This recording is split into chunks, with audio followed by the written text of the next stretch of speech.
Hey guys, Ray here, and welcome to the second episode of the GoPro Beginner's Guide. In today's episode, we're going to be going through some of the settings and modes on the GoPro cameras.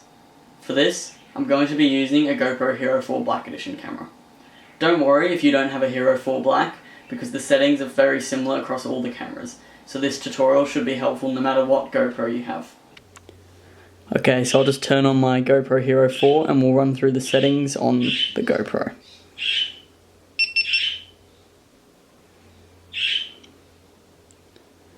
So first off, I'll run through the video mode settings. Now on video mode, the first setting you'll see is resolution.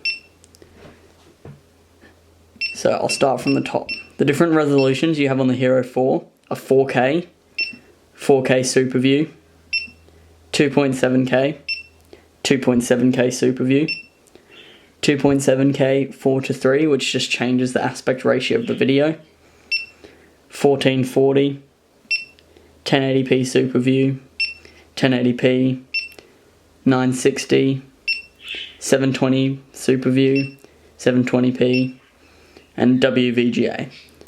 So normally for resolution I will either shoot in 4K at 30 frames a second or 1080p at 60 frames a second. Now the reason I shoot in 4K is I can use a lower frame rate, but then I can scale the footage down to 1080p. The reason I scale the footage down is most monitors nowadays aren't Ultra HD, so they don't support 4K playback, so it's easier just to upload 1080p videos.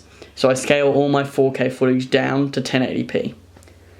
Scenes that I would shoot 4K in are more scenic scenes, or scenes where I don't need a high frame rate. So for 1080p, I normally shoot in 120 or 60 frames a second. Most of the time I just use 60 frames a second because I don't need to slow the footage down too much. But if I do plan on doing ultra slow motions, I'll use 120 frames a second. A small thing to note when changing the frame rate is that the lower the frame rate, the more light gets let into the sensor. So if you're shooting inside a forest, say, and you're mountain biking, you'll need to find a balance between a high enough frame rate so that the footage doesn't look choppy, but then the frame rate will need to be low enough that you can let enough light into the sensor and capture a video that isn't really grainy. So next I'll move on to the field of view, or FOV. Now as Super View is its own video mode, you won't find Super View in here. Instead you'll find wide, medium, and narrow. So most of the time I just shoot in wide, get the nice big field of view. But if you have a screen set up or you just want to focus on a certain subject, you can change to medium or narrow, and this will remove some of the fisheye effect. So next is low light, which does exactly what it sounds like, adjusts the camera for low light. And spot meter. Now this is handy if you're shooting from a dark area to a light area. Say you're doing a time lapse from inside a car, this is when you'd turn that on. Now on to ProTune settings. Now I'm just going to go through all these settings in basic detail, as I'll be releasing more tutorials later on in the year on more specifics about ProTune and comparison videos. But just so you know, so these are the ProTune settings. So white balance. Normally I'd leave white balance on auto. Even I don't change the white balance often. The GoPro is good enough to do it itself when left on auto. But if you really want to, you can change it from 3000K, 5500K to 6500K. The white balance just changes the tint of the video. But normally, and there's also native, which is just flat. But it's best to leave that setting on auto. Next up is color. Normally I leave this on flat. But if you're not going to color grade your footage or color correct once you've shot videos, I would just leave it on GoPro color. GoPro color gives you more saturated and highlighted colors, while flat is just a basic flat photo, which you can adjust to match footage later on. Next up's the ISO limit. All this does is adds artificial light to dark videos, but the only issue with this is that it also adds grain to your footage. So I normally leave the ISO at 400, which is the lowest possible.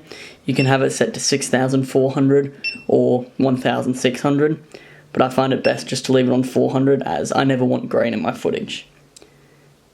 Next up, sharpness. Normally I just leave this on medium as well. That way in post I can either make it sharper or softer. So medium gives me the most flexibility when editing in post, and I'd recommend most of you shoot in medium. Now EV comp is a setting that I rarely use, but just for basics, what it does is it lightens or darkens your video in certain situations. But you don't really need to worry about that. I don't use that often, and I'm sure most of you that are just starting off won't use EV comp much. So there you have it. There's the video settings for the GoPro. Now if you have any questions, feel free to ask now in the comments. So next up we have multi-photo mode. Now multi-photo mode is the mode you're going to use if you're shooting burst photos, night lapses or time lapses. So the settings on this are a little bit different to photo and video, so we'll make sure we go through them. The first thing you'll see on the settings in multi-shot mode is the type of mode you want. So you can either shoot burst, time lapse or night lapse, and all of these have slightly different settings. So first we'll go through burst. The first thing you're going to see on burst is the rate. Now what this pretty much means is photos per second. So here you can see you can have it set to take 30 photos every 3 seconds, 3 photos every second, 5 every second, 10 every second, 10 every 2 seconds, 10 every 3 seconds, 20 every second, 20 every 2, 20 every 3 seconds. Oh sorry, that's 30 every 3. My bad. So you get the idea. You can change that depending on the type of sport you're doing and how many photos you want to capture. This is really good too if you set it up on a tripod and you can have multiple photos and then merge them in one on Photoshop, so you have a kind of continuous photo. Then next you have the megapixels. Again, normally you want this to be as high as possible, so I would recommend leaving it on 12. Next up, spot meter, same as video and normal photo mode. If you're shooting from a low light environment to a high light environment, you're going to want to turn spot meter on so you can capture more detail. So Pro Tune you can turn on and off like the others, and very similar settings on Pro Tune. White balance, all the same settings, 5500K, 6500K, native, so I'll just go through them, 6000 native, auto, 3000K. So normally, again, like all the other modes, I'd recommend just leaving this on native. Next up, color. We have flat or GoPro, and again, same as everything else. If you're planning on color grading, shoot in flat. If you're not, shoot in GoPro color. ISO limit next. And again, same as photo mode, you have the choice between 100 and 6004 and 800, sorry. So for this, depending on the situation, so if it's a really dark situation, you might need to bump the ISO up just a little bit so you can capture more light. But I would just, make the photo a bit lighter, sorry. But normally I'd leave this between 200 and 100. Move that back. And again, sharpness, same thing. EV comp, same thing. So the settings for burst mode are very similar. So next up, we have time-lapse and night-lapse mode. Because these two have almost identical settings, I won't run an individual segment for both of them, but I'll go through in basic detail. So we'll go into settings on multi-shot mode, and you'll see we've got the mode set to time-lapse. The first setting you'll see is interval. Now this pretty much controls how often a photo is taken. So 1 second is a photo every second, 2 seconds, a photo every 2 seconds, etc. all the way up to 60 seconds. Now you want to use the higher segments, you want to use the higher intervals for longer duration time lapses, and the lower ones for faster duration time lapses. Now in the description below I'll put the links to Abe's blog, and he has information on this as well. Next up is megapixels. Again, you'll want to leave this on 12 so you can get the best quality. Spot meter, same as before, for shooting from low light to high light situations. Pro Tune you can turn on and off. Now the settings here are almost identical again. You have white balance, which I leave on auto. color, which I'll leave on flat, ISO, which you have 800 to 100.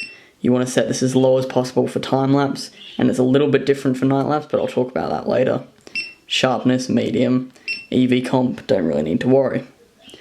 Okay, so now we'll go back up and change to night lapse mode.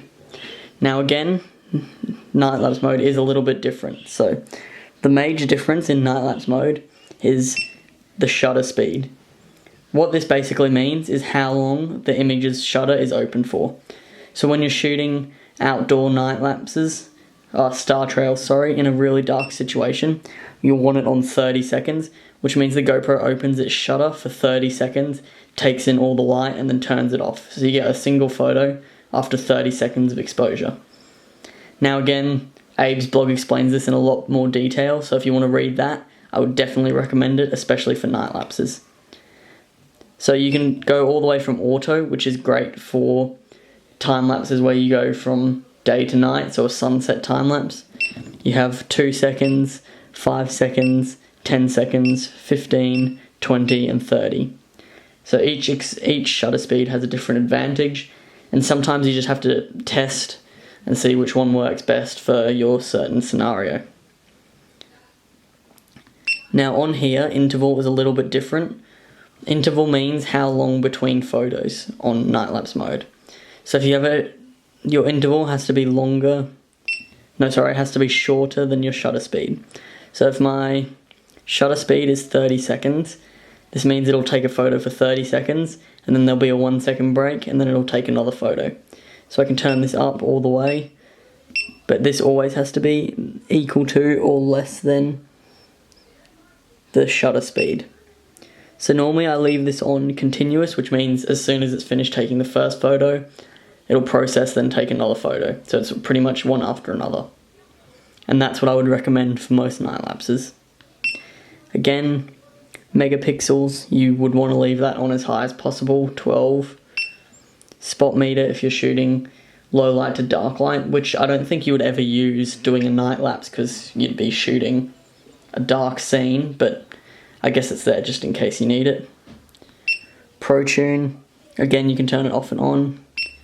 White balance. Now white balance in night lapse mode can be very handy, and I do tend to take a few test photos, check them out, see which white balance works best for wherever I'm shooting. So again, this is something you have to play with. I can't tell you exactly what's going to work best, but again on Abe's blog he gives detail about what each setting will make the footage look like. So you can leave this on auto, but for night lapses, they are the one mode that I tend to actually set a white balance for. Oh sorry, there is no auto on night lapse, my bad, so that's why I use it. So you kind of have to experiment and find which white balance works best. Now again, colour, flat or GoPro colour, your choice. I normally just use flat, because I like to colour correct later on. Now ISO limit is very important when you're shooting night lapses. So again, it ranges from 800 to 100. But the thing about night lapses is, because you'll be shooting very dark scenes, if you have the ISO up too high, say around 800, your footage will look brighter, but you'll have lots of noise in the footage. So again, this is something you'll have to test out yourself and find the best balance. But I normally find around 400 or 200 works best for night lapses. 100 the footage just looks a bit dark, and 800 it's definitely too grainy. So you'll have to choose that one for yourself, but again, experimenting helps. Sharpness, same as usual, I like to leave on medium. And EV comp, again, I never use that. I don't think you'll have to worry about it unless you're a professional videographer. And yep, that's it. So there we go, we've run through the settings for video and multi-photo. I haven't gone through photo because this series is going to mainly focus on shooting videos and time-lapse videos, but if you are interested, yet again, Abe's blog has information on photos, so I'd highly recommend you check that out. His blog really helped me get the hang of My Hero 4, and I think it'll be a big help to you. Thanks for watching this episode of the GoPro Beginner's Guide. Make sure you tune in to the next episode for different mounts and accessories you can use with your GoPro. Also make sure you click the subscribe button below so you don't miss a video. See you guys.